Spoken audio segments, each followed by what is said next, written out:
Okay, and we're live. So once again, I'm joined with Dr. Avi. Just the other day, we did a debunk of Mike the Vegan's heart disease reversal claims, particularly with regards to reversal of atherosclerotic coronary artery disease. We went through the research in detail, debunked all of his claims, and Mike has made a response. He made a response in the form of a comment on the live stream in the video that was uploaded and on his community tab. So we're going to be responding to that. All right, so I'll just share my screen and we'll go through the comment. So here's Mike's comment. He says, for those who are looking for a response to my heart disease reversal claims being debunked on Vegan Gains' channel, I think the strongest brief response I can give is on the validity of stenotic flow reserve, SFR, a measure that I briefly covered in my last video. It is my position that SFR improvements alone are sufficient to fill the QCA stenosis reversal leg of heart disease reversal. For those who aren't aware, SFR takes into account several dimensions of stenosis on QCA, including lesion length and fluid dynamics, to determine how much it disturbs blood flow. And I want to emphasize that it is superior to diameter stenosis and minimal luminal diameter for determining clinical lesion significance. That is what this JACC study that put all these measures directly up against each other found. Stenotic flow reserve is the variable that best describes the functional significance of an isolated LAD, left anterior descending lesion. And all of the predictors, multivariate analysis, of all the predictors, multivariate analysis identified stenotic flow reserve as the only independent predictor of ischemia, inadequate blood supply, during dipyridamole echocardiography. So this is clearly a sufficient measure for functional heart disease, which is what we are debating about. As I covered, Ornish showed a 45% improvement in SFR, p-value less than 0.0000 in severe stenoses, which reflects a true regression in clinically relevant stenosis severity. When working together, diameter stenosis and SFR make a stronger case than SFR or DS alone. And these combined were the definition of regression in Ornish's paper that was published in the American Journal of Cardiology. This stenosis severity reversal was, of course, reflected in the 2.5 lower adverse events that Ornish found and is strengthened by the other measured CAD improvements, such as that 400% increased myocardial perfusion on PET scans and endothelial function improvements, 91% angina relief, etc. These paint a pretty clear picture that the Ornish studies showed reversal of stenosis and that a plant-based diet has been shown to reverse CAD. Now can I please get back to work on something that has a chance of helping animals? Jesus Christ. I'm going to start with I'm just going to start with the end of that. Yeah. And we're going to respond to everything. We already did respond to everything, but we're going to respond further because it's clear Mike hasn't actually read the study he cited. So right at the end, Mike, I just have this intuition, and I could be wrong. I don't have data on this, but if your goal really is to help the animals, if that's really what you want to do, you gotta have some intellectual honesty. This is right here. This is helping the animals by stopping you spread pseudoscience to run amok rampant through our community. It is a very sad day when someone is dumb and is clown-like, as Bart K, looks halfway intelligent because you give him cannon fodder to debunk you. And I'm doing it before he can do it. That's what's happening now. Because you've been putting out nonsense. You've just been putting out pseudoscience. And you're making carnivores look halfway intelligent for it. And it has to stop. You can reach out to me. You can run things by me. I'm willing to help you. I'm willing to go and make your claims more rigorous. You won't do it. So I have to do this before they can. All right, now let's go through all of this pseudoscience, because that's what it is. So I'm going to do it before they can. Let's do it. All right. So Mike simply hasn't bothered to read the very study he cites. If he did, he would see the following. Remember when we spoke about pseudoregression and the problem with the reference artery? Yep. This is from the paper that the very same paper that Mike has cited. The results of the present study cannot be extrapolated to patients with diffuse coronary artery disease in whom angiographic measurements are of limited value because the absence of a quote-unquote normal reference segment does not allow a reliable determination of percent stenosis or the other derived variables such as stenotic flow reserve. So, recall that in those severe stenoses you were talking about, Mike, recall the problem that I mentioned. That part of that increase in SFR, yes, SFR and percent diameter stenosis, that improvement was not just because the minimal luminal diameter increased, it was because the reference arteries, proximal and distal, decreased, statistically significantly decreased. This is consistent with the reference artery not actually being a normal reference artery. Recall pseudoregression. We went over this already. Here's a reference artery, pre-intervention. Here's it post-intervention. This can spuriously have an SFR that's improved.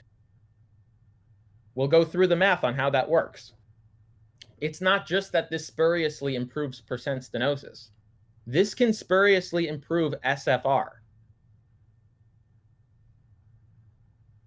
Mike's study was in a study for a very specific cohort, which was isolated LAD lesions. The Ornish cohort was not LAD lesions. Was not isolated LAD lesions. We're talking about 105 stenoses in 22 patients. That's an average of 4.7 stenoses per patient. Let's go over the gold standard FFR so we can understand how this problem happens. So recall for FFR that you have a pressure measurement in your reference segment, and you have a pre-stenosis pressure measurement, and you have a post-stenosis pressure measurement.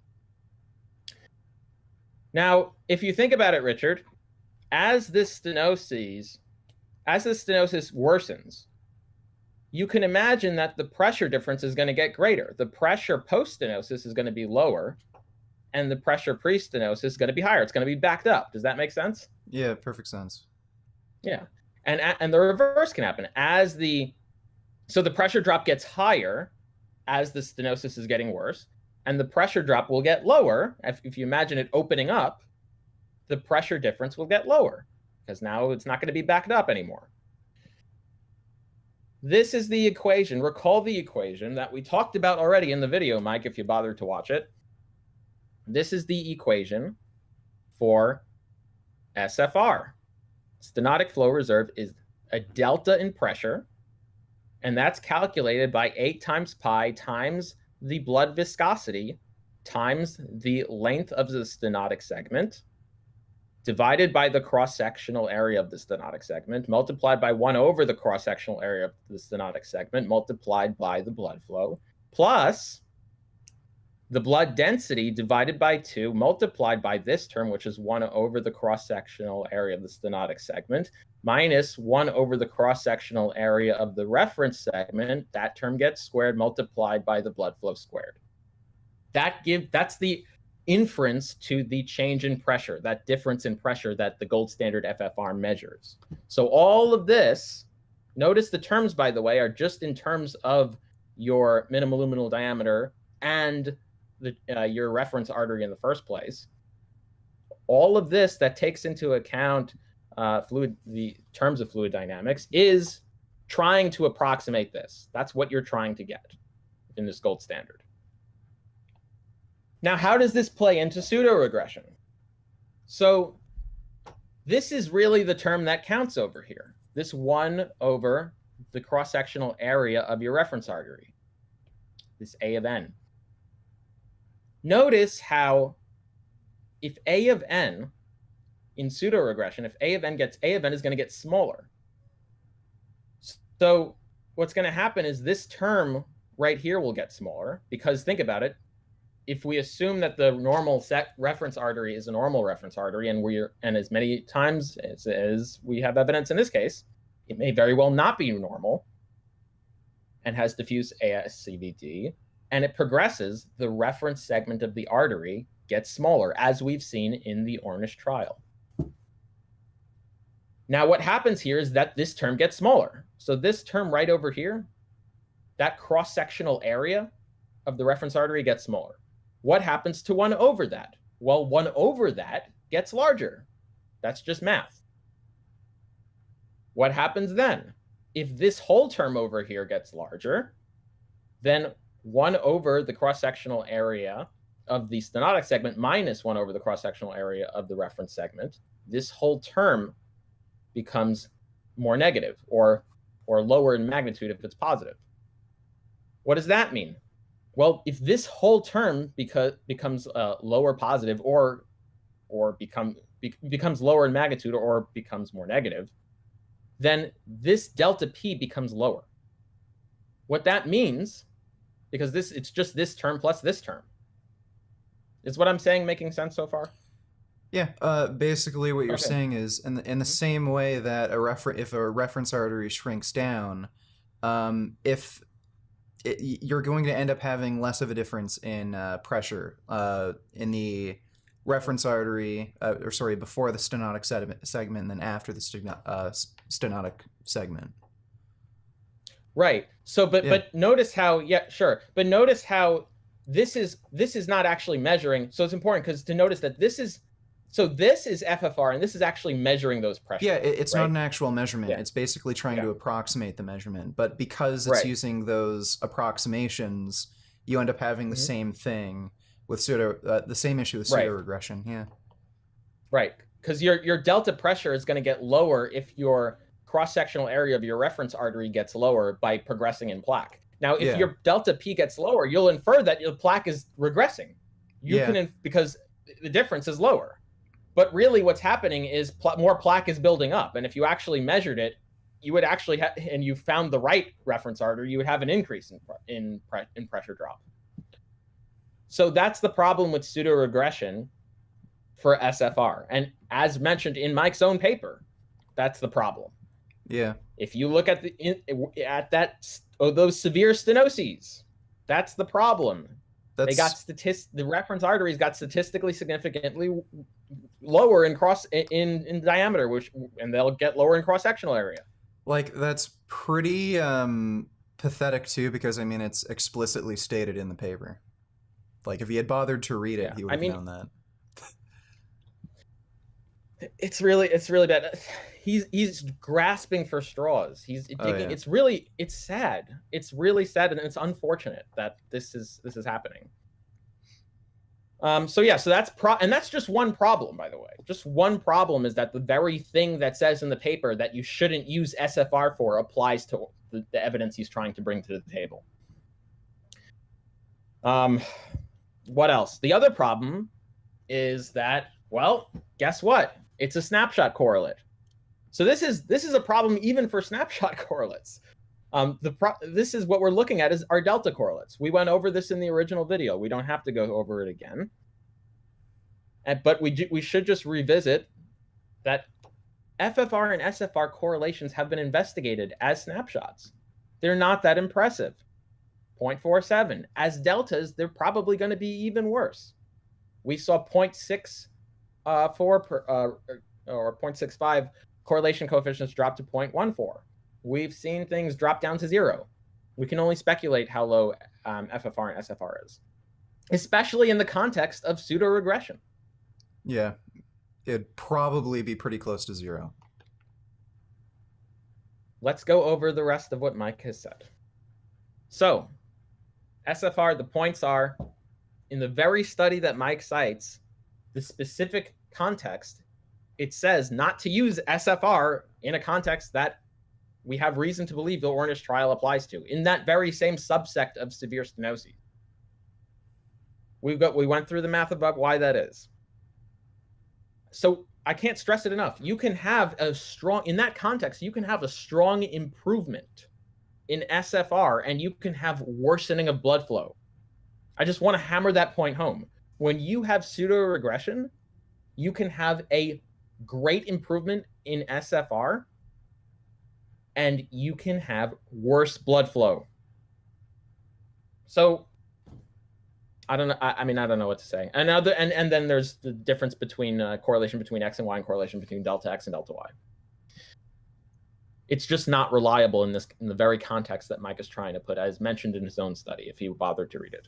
Anyway, next, he just repeats the same claim. So the 2.5 lower adverse events. Okay, again, if you think decreasing your rate of heart attack somehow reverses your first heart attack, I don't know what to tell you. If you think reversing your risk of future cardiac events is reversal of these, don't know what to tell you, Mike.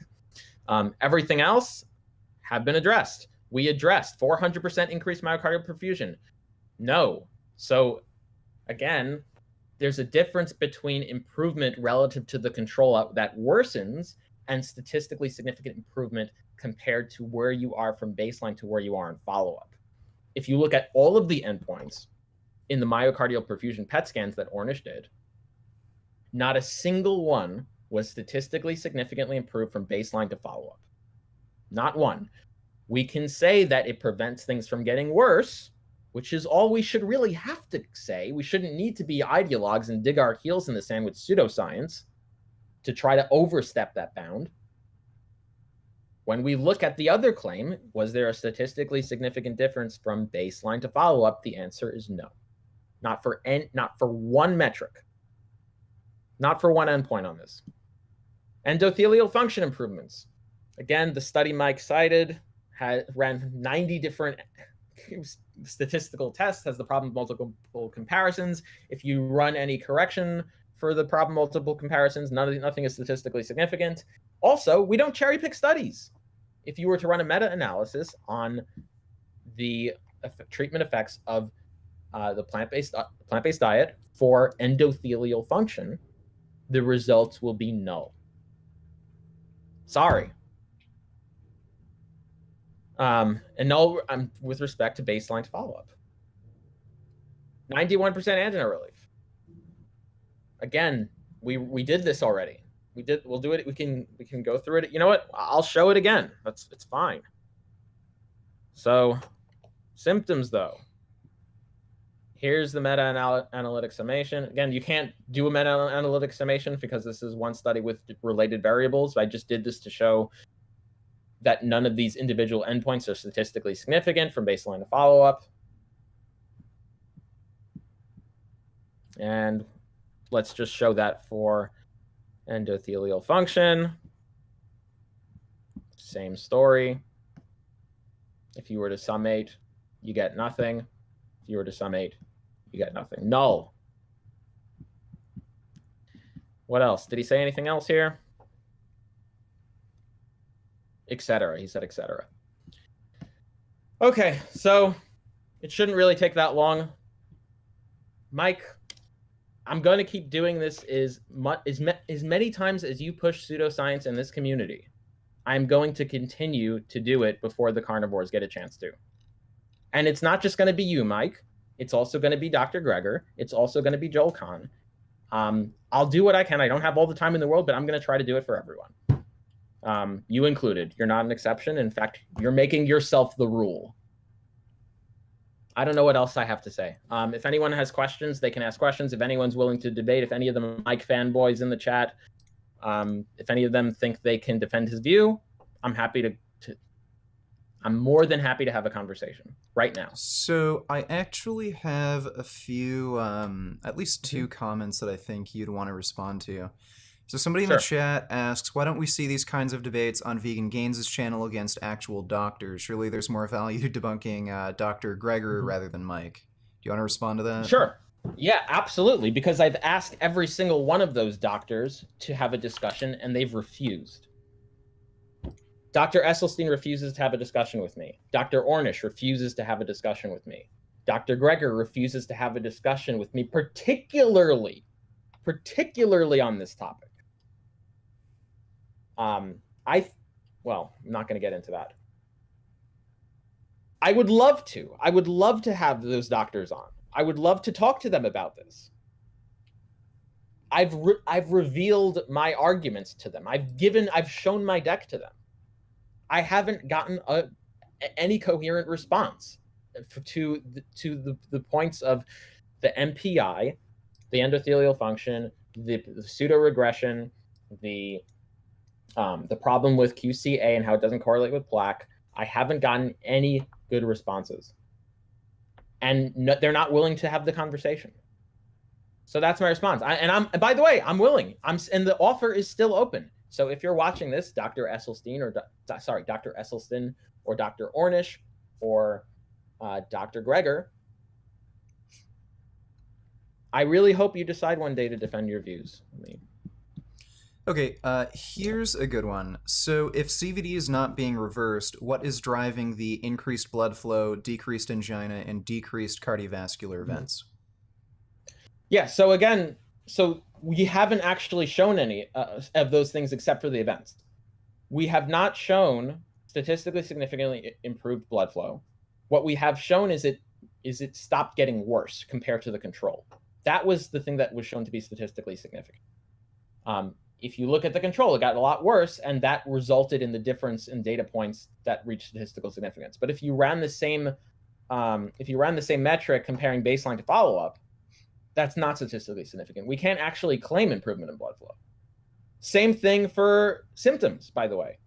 Compared to baseline to follow-up, there was no statistically significant difference in symptoms. Like maybe angina. These are problems of angina. Yeah, there was the results were all null for all different angina metrics from baseline to follow-up. They were only one of them was statistically significant, and that was only relative to the controlled, which got worse. Yeah, so basically there's a difference between comparing the control group to the exposure group, the group that received the treatment, and seeing whether or not those in the treatment group got better from baseline. That's the difference. Exactly. Yeah.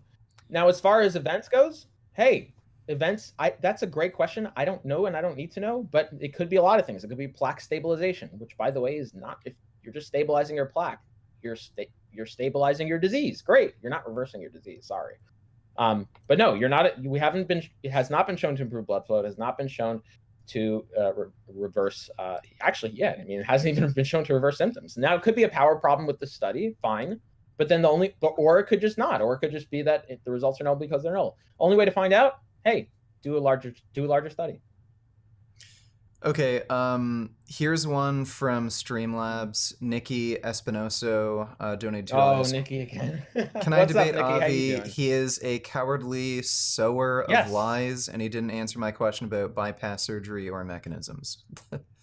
What are you talking about, Nikki? I totally answered your question. So again, so asymptomatic, if you have asymptomatic LAD lesion, so yeah, it may not improve mortality of bypass, but if you have symptomatic LAD lesion, yeah, bypass can improve mortality. If you have multivessel disease with symptoms, absolutely bypass improves mortality. And mechanisms, well, again, number one, Nikki, I don't need to know the mechanism. If we have the outcome setting, even if I don't know the mechanism, I can still make the inference. That's fine. I can speculate on the mechanism. Hey, maybe a bypass improves your blood flow. Maybe that's why. Seems pretty obvious, but even if there's some other mechanism there, that's okay too. I would do it because of the outcomes. And that's why I would do the plant-based diet, because of the outcomes too, by the way. So, and I don't think we need to focus on anything more than that. Like, we don't need to stretch the envelope of science. If you're not happy with that answer and you want to debate me, let's debate, Nikki. I'm ready. Okay, here's one from... Nikki, wait, hold on. Is she actually willing to debate? Let's bring her on.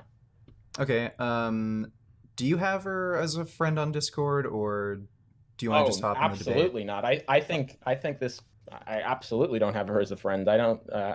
I can't remember which was the debate room. Maybe Jasmine. Oh, I have it on... Which one was? Did we go in my vegan gains debates? Yeah, vegan gains debates was the room. Yeah. Okay. Do you want to just hop in there? Yeah. Yeah, let's go. All right. Okay. We will hop in the debate room. I will drag Avi in. Okay. Do you hear me, Avi? Yep. I hear you. Okay. And how do I create a link? God damn it. I'm not used to using Discord. How do you create a link to send to everybody?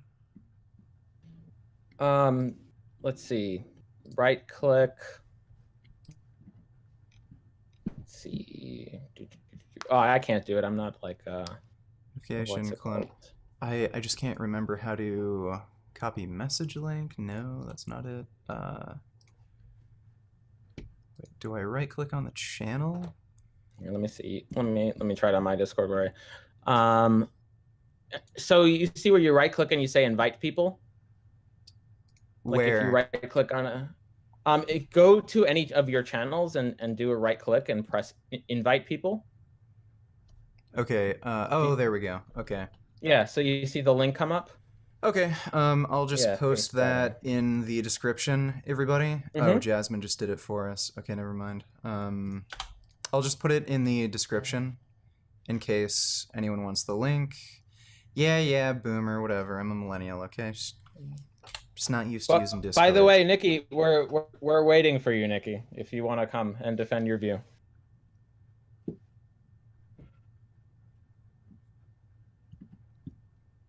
Okay, so we'll just wait for some people to join in the waiting room. But anyone who wants to debate, anybody can come in. Let's see. So, oh yeah, there was somebody on Twitter. I think you should probably respond to this. Mhm. Honestly, the only opinion I would listen to on this topic is Kim A. Williams Jr. I don't trust Mike or Avi's rather quick researches enough to be convinced either way. Yeah, I mean, so I can just tell you that my view my view on this is that, so here's the thing. So Kim Williams, I don't actually know his view on this. I don't know his view. I know what he said in the past. I actually, at this point, I'm not actually sure he believes this anymore. And I'm just going to leave it at that. I'm not going to say why I've come to that conclusion, or whose word of mouth I've come to that conclusion for. So I'm not going to speak for him, and I don't want anyone else putting words into Kim Williams's mouth. At this point, I don't know that Kim Williams actually has the view that has this reversal view. And that's and again, like, I just want to be clear, Kim Williams was going to be a moderator to the debate. He wasn't actually going to debate against us. He wasn't going to participate in the debate. Yeah. Okay, I dragged somebody in and then they just decided to leave. Okay, Alec, what's going on? Can you hear us? Yep. Okay, so what did you want to ask? Did you want to debate Avi? For some reason it's really quiet, but I want to know, what does he think is the most likely explanation for the cherry-picked angiograms, what we're seeing in those cherry-picked angiograms? Because it does seem to look different from the pseudo-regression where, you know, there's a big change in diameter, but there's the artery wall shape is still pretty similar. Yeah.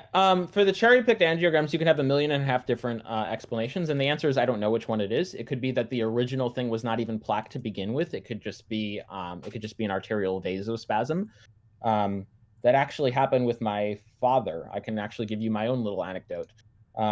My father had one of those angiograms, and it looked all plaqued up, and they were going to put a stent in him. And by the time they did the second angiogram, guess what? It looked like a clean artery.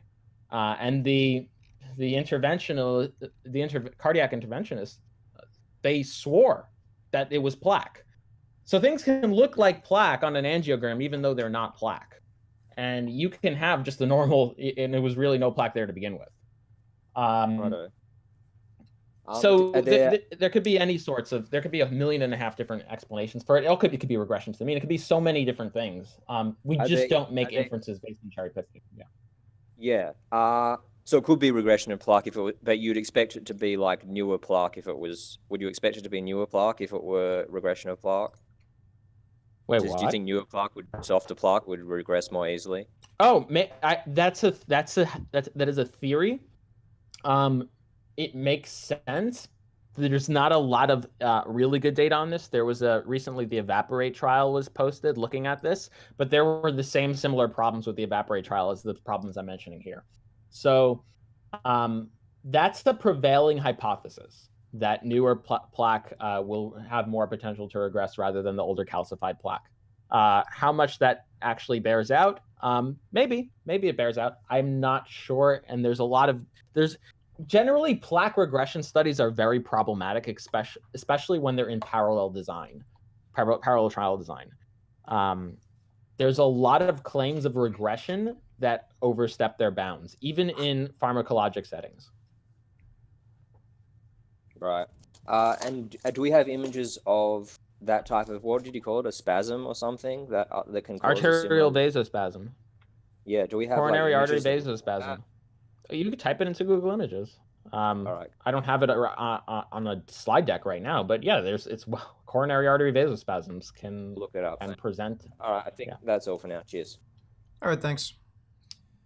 Okay, where do I think it wasn't block, disconnect. There we go. So Megatai donated $6 on Streamlabs. So this is addressed to you.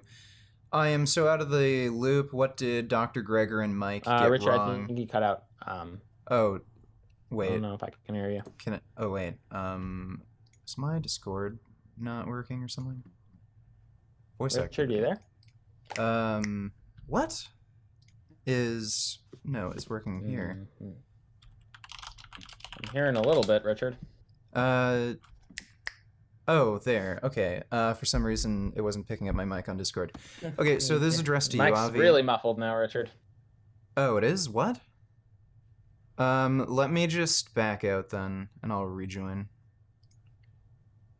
Okay, that's... Okay, is it better? You guys think we'll see Nikki anytime soon? Probably not. Can you hear me now? You know what? I'll just put it on push to talk. There we go. Okay, can you hear me now? You sound like a robot. Can you hear me at all right now? You're roboting or something. I don't know what's going on with your audio, Richard. Okay, well, can you at least hear me? I can hear you, like I can make it out, but it's like a robot noise. Okay. Well, Megatai on Streamlabs asked, what did Dr. Gregor and Mike get wrong? What am I to tell my family? They've been watching Nutrition Facts with me for years now. Oh, I just totally cannot make out what you're saying, Richard. Actually, I okay, sort of made out a little bit about I'll restart Dr. Discord. Gregor. There's something weird going on with Discord. Just give me a friggin' moment.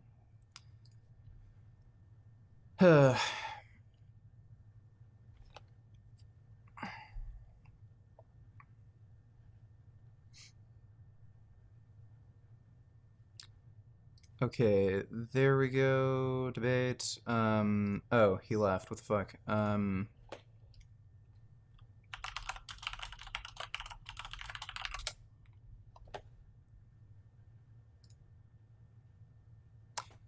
Okay, can you hear me fine now? I don't know what it is. It may be on my end, but I can barely hear you in the debate room. So maybe we should just go to a call. Okay.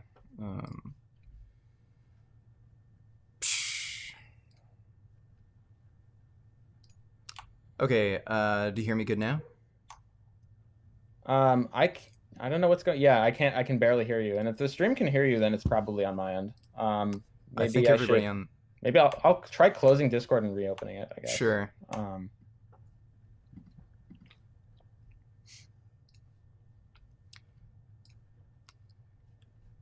Okay, so yeah, Megatai, basically to answer your question, Dr. Michael Gregor and Mike the Vegan have been defending the claim that you can reverse atherosclerotic coronary artery disease on a plant-based diet.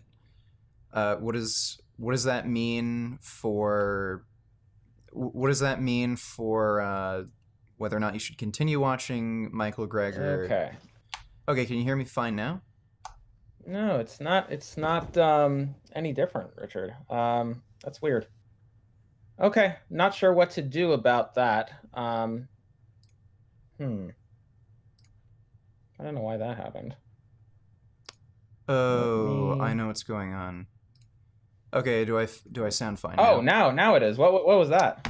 Discord changed my fucking mic to my webcam for no reason. Okay. Well, anyway, Oh, okay. so Okay. Megatai All right, now you're good. asks, I'm so out of the loop. What did Dr. Michael Greger and Mike get wrong? What am I to tell my family? They've been watching Nutrition Facts with me for years now. Okay, so he got a lot of things wrong. So the most common thing he says he got wrong is this very claim, which he goes talk to talk for, saying you can reverse heart disease with a plant-based diet.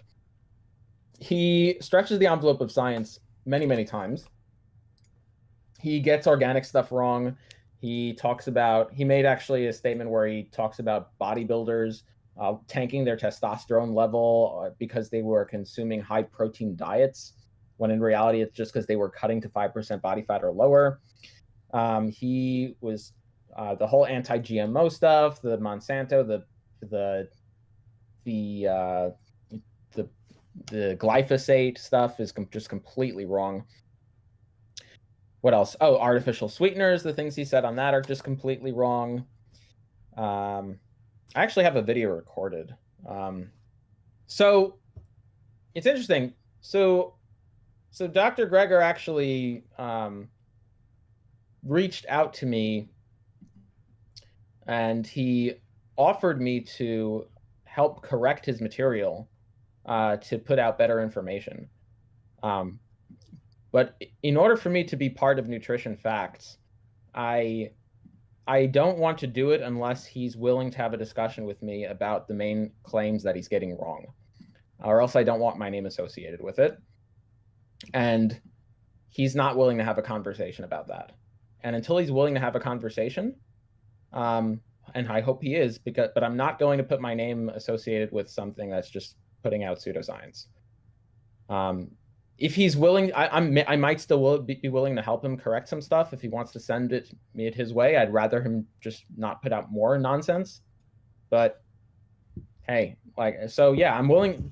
Dr. Greger, if you're watching this, you can send me your stuff. So I'll be willing to help you do it, but I don't want to have my name associated with nutritionfacts.org unless you're willing to have a talk with me about the stuff that's already on there. Namely, reversal of heart disease included. Anyway. All right. Kinnaird Yeard donated $2. Is it true that 2 tablespoons a day of ground flaxseed is more effective at lowering blood pressure than ACE inhibitors? This is touted by Dr. Greger. Thanks. I haven't done a deep dive on that claim, but thank you for letting me know that he does make that claim, so I can actually let me write this down so I can look into that. 2 tablespoons a day of tablespoons of flax per day, ground flax. Better than ACE. Okay, so I'll look into that. I haven't looked into that claim yet, but thanks. All right. Let me just look through the chat to see if anybody has any questions. I don't think anyone's actually seriously interested in debating you, including Nikki. All right, that's fine. So I think this is a good spot to probably end it.